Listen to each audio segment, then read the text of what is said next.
In the first year, we found ourselves improving 14%, which was more than our 11. And the first thing that we saw is that project per project, we can shorten the timeline of the project in 20%.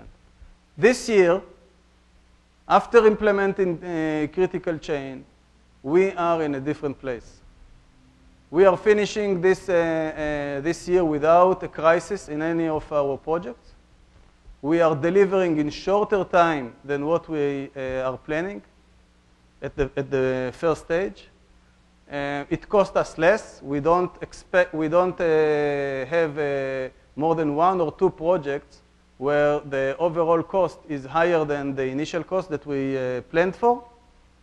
And in some cases, because we free people, we can get very late change requests coming into the release, supporting our customers on one hand and supporting our top line on the other hand.